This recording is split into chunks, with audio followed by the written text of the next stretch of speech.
Bismillah, alhamdulillah, wa la ilaha illallah, wallahu akbar. Today we want to continue again with chapter 25. But before we start, just want to tell everybody who listens that what is the purpose of me explaining the Quran or the verses or this reflection or that reflection.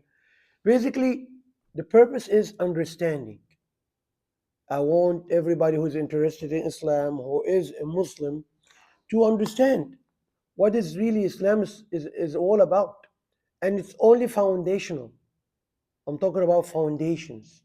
Because once you have the foundations right, everything will come, everything will face you in life, you will be able to handle. That's a very important. So, number two, if anybody has a comment, a question, a thought, anything, if anybody like the video, put a thumb up. If anybody he can share it with somebody else, share it. I mean, interaction will be good for everybody. So we have a community where we can basically discuss things about the Quran, about Islam, about Allah, about the truth, and try to spread it. So coming back to our today's subject, which is chapter 25. As we see, this chapter is very important because it's emphasizing the fact that two things. Muhammad alayhi salatu wasalam is the truth and the Quran is the truth. So Muhammad and the Quran. And Allah subhanahu wa ta'ala, after if we remember the verses we finished the last time, talking about why people go astray, why people they don't want to follow. One main reason is it is their desires. Whatever that desire can be, different things for different people. Not everybody has the same, like you see, people are different colors, people are different accents, people are different languages, people are different shapes. It's the same thing with the desires. Everybody has his own thing. So, because of that, people reject the truth. Why? Because the truth, the Quran, is doing what? Will put some restrictions. God has to test you. Same thing. When you go to any test in your, say, academic life or any job, there is restrictions and there is laws and there is things you have to follow, things you have to answer to. If they leave everything with no regulations, with no laws, with no, same thing. There is, you drive. There is red lights. And so you have to stop, or there is a stop sign. You have to stop. That is exactly what Allah Subhanahu wa Taala. It's the same thing. He's testing you. He want to see you like same thing. The guy is in a driving test. He's testing you. Stop sign. Are you going to stop? Red light. Are you going to stop? How you park? All that stuff. Same thing. Allah's testing the human. Are you going to obey my rules? But people take everything else in life serious. Follow the laws, follow the rules. But when it comes to Allah, they want to keep it and they want to take it according to what they feel like. Everybody according to his desires, as we said. Then Allah subhanahu wa ta'ala says why in the next ayat. And this has happened throughout the Quran. Allah subhanahu wa ta'ala shows how the human in different surahs, in different chapters, Allah subhanahu wa ta'ala is talking about the human and tell how the human is insignificant and how he's weak, how he's fragile, how his origin, and at the end of the day, human becomes the most argumentative, argue too much with Allah. A human becomes so much go to the wrong way or the wrong direction because of the effect of the devil or the effect of the self. So Allah subhanahu wa ta'ala, and then Allah subhanahu wa ta'ala is still talking to the human in the end, and He said, why Allah subhanahu wa ta'ala is worthy. The thing is, Allah subhanahu wa ta'ala is not a selfish God.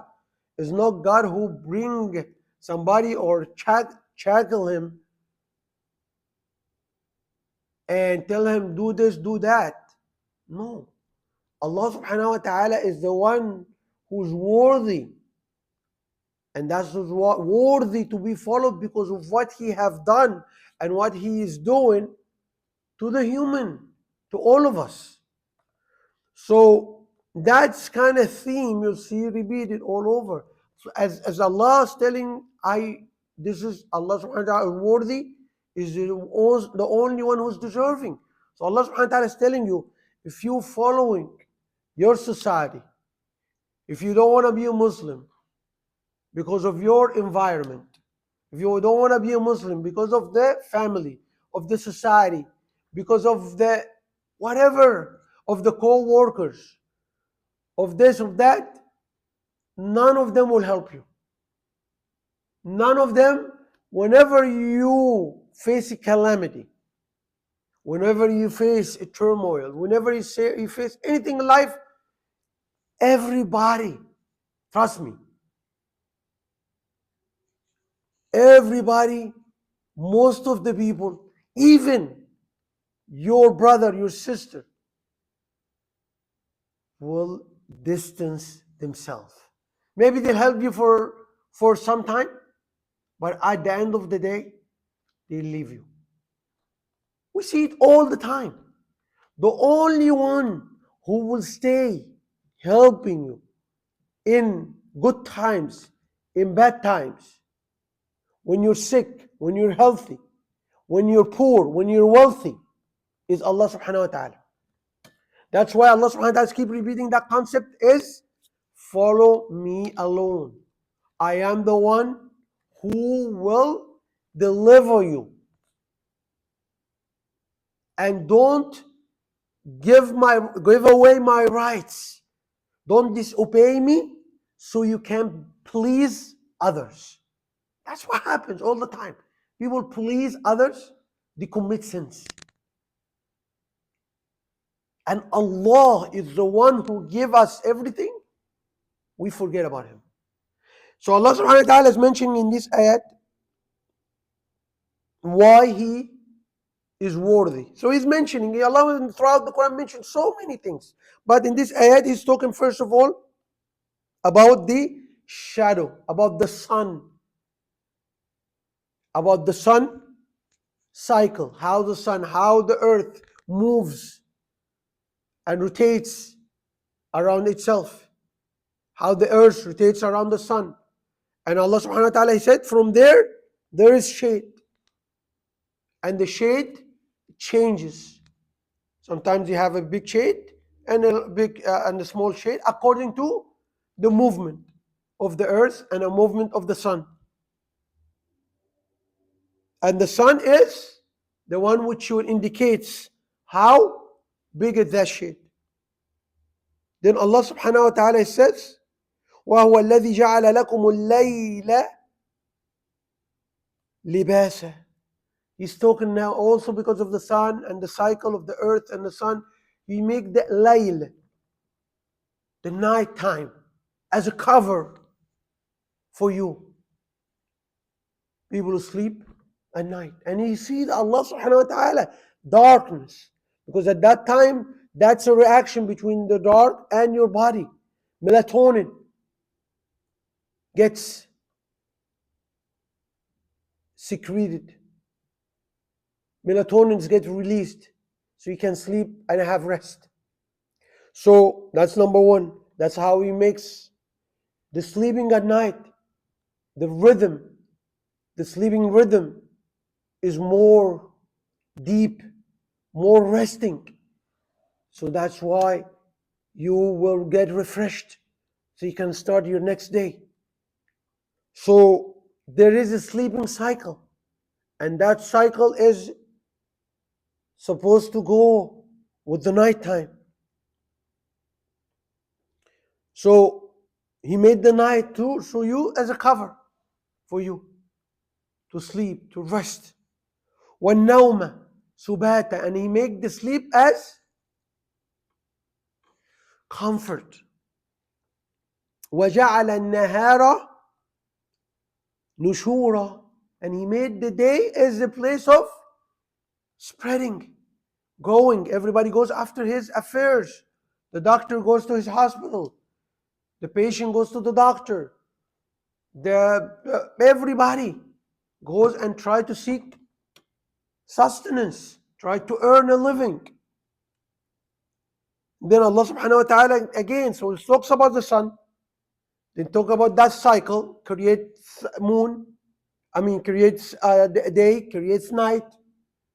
And all of this is important because remember, we have cycles, we have seasons, we have different vegetables, we have everything, fall, you have winter, spring, everything is done with reason. And everything is done for Allah subhanahu wa ta'ala just and balanced. And that's why that rotation creates balance. Half of the earth has the winter, the other half summer, and so on and so forth. Allah subhanahu wa ta'ala, then he's talking about ar-riyah. Then he's talking about the winds coming and how the wind is important. The winds are a way where they can mix the air. So see, the sun bring the heat, but the layers of the atmosphere need to be mixed. As if you have the air inside the room, but there is no fan. It might be so hot. So when you have the fan, what it is, it's mix the air layers. That's what the wind is function. Mix for your comfort as a human on earth. Otherwise, it's going to be heat all over. But Allah, when you do this, mix all the layers of atmosphere together with the riyah, also the riyah, the wind help creating the rain. Clouds hit each other. Also, when he has the wind help in fertilization of the plants. وَأَنزَلْنَا مِنَ السَّمَاءِ مَاءً طَهُورًا. We have sent down from the heavens a purified water. So Allah is talking about the water. And why is the water is mentioned so many times in the Quran?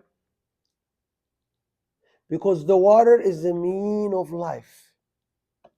If they want to check any planet, they go to Mars, for example. They want to know if somebody living there or not. What the first thing they check on for is the water. If there's no water, that means nobody can survive.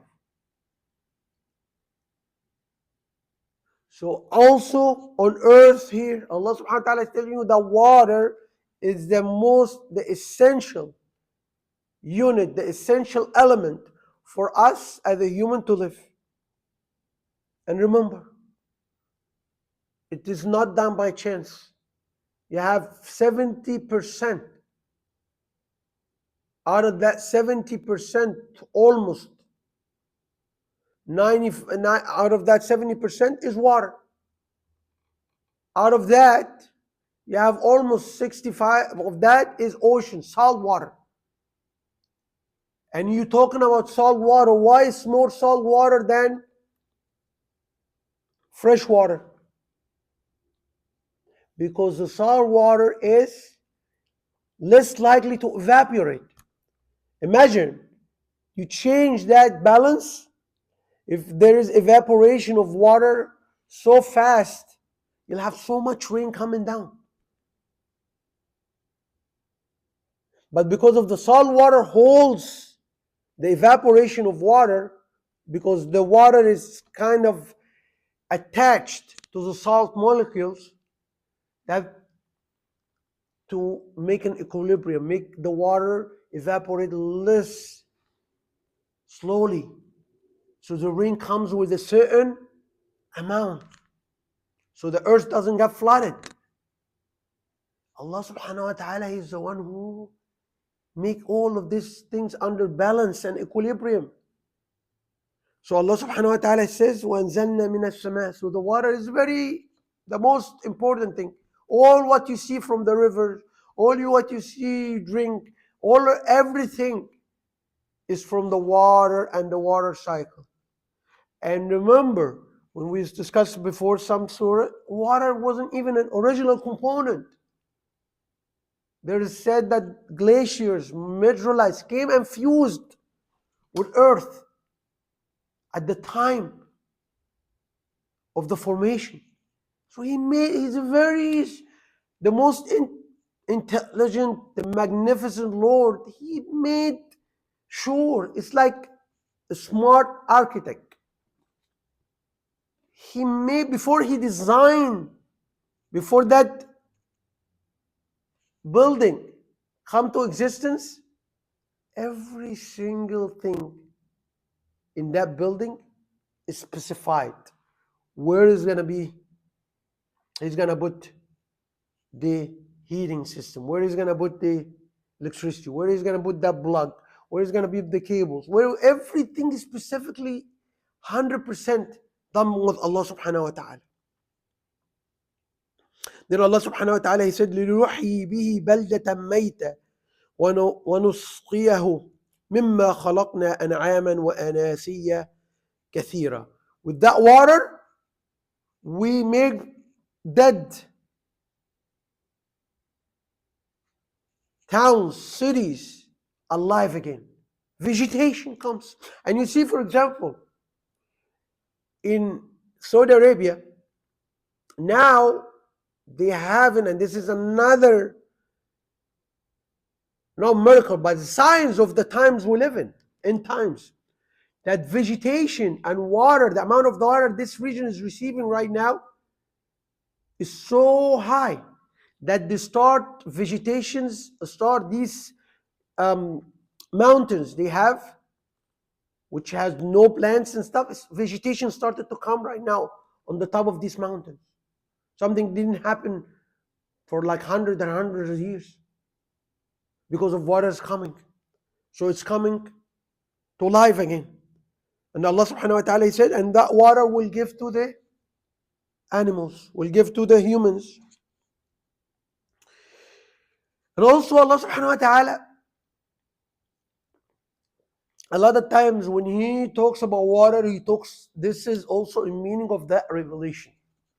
Because the same thing, water comes from heaven, revelations come from heaven. And with that revelation, with that Quran, it will ignite. It will make the heart, put life in the heart again. Put heartbeat in the heart again with that Quran. I mean, I think in this time or the times we're living, the knowledge about the language and all that stuff is totally different. But at the time of the Arabs, when they're able to understand that language 100%, and their whole culture was all wrapped around poetry, wrapped around literature. So they were able, that Quran, that literature, that poetry made their hearts come to life. That's why a lot of people, this is something we never get accustomed to. And also, so Allah subhanahu wa ta'ala specifically have sent down the Quran in that culture because they were very advanced in poetic expression. So the Quran came down as challenge to them, and so they can understand that there is a higher power. And Muhammad, who was not a poet, throughout his life, what happened to him? Suddenly he was talking about, he was, with the help of the revelation, he will become what? He will, with his revelation, he became revealing that Quran to them with Allah subhanahu wa ta'ala. So he said, Allah subhanahu wa ta'ala also said that the Quran can ignite and change the people's heart like the water. وَلَقَدْ صَرَّفْنَاهُ بَيْنَهُمْ لِيَذَّكَّرُوا. Indeed, we have distributed that water between people, between nations. You see, some nations are dry, some nations have water. The cycle can change. Allah distribute that because water, and we don't feel it now, but before, years, if there is no water in an area, you won't find people. If you don't find a stream of water or a well, you won't find people sitting anywhere. I mean, or any culture, or any the oldest civilization of the Egyptians, of the pharaohs, the Egyptian civilization came because of the river Nile. So that's water. فأبى أكثر الناس إلا كفورا. Allah subhanahu wa ta'ala said, after all these signs, after all what I have done to the humanity, the most of the people are ungrateful. And from ungratefulness comes what? Comes disbelief. Because you have to be grateful. When you feel grateful, you feel that you are, there is an obligation for you to follow whoever gave you all these bounties. أقول قولي هذا أستغفر الله لي ولكم ولسائر المسلمين فاستغفروه إنه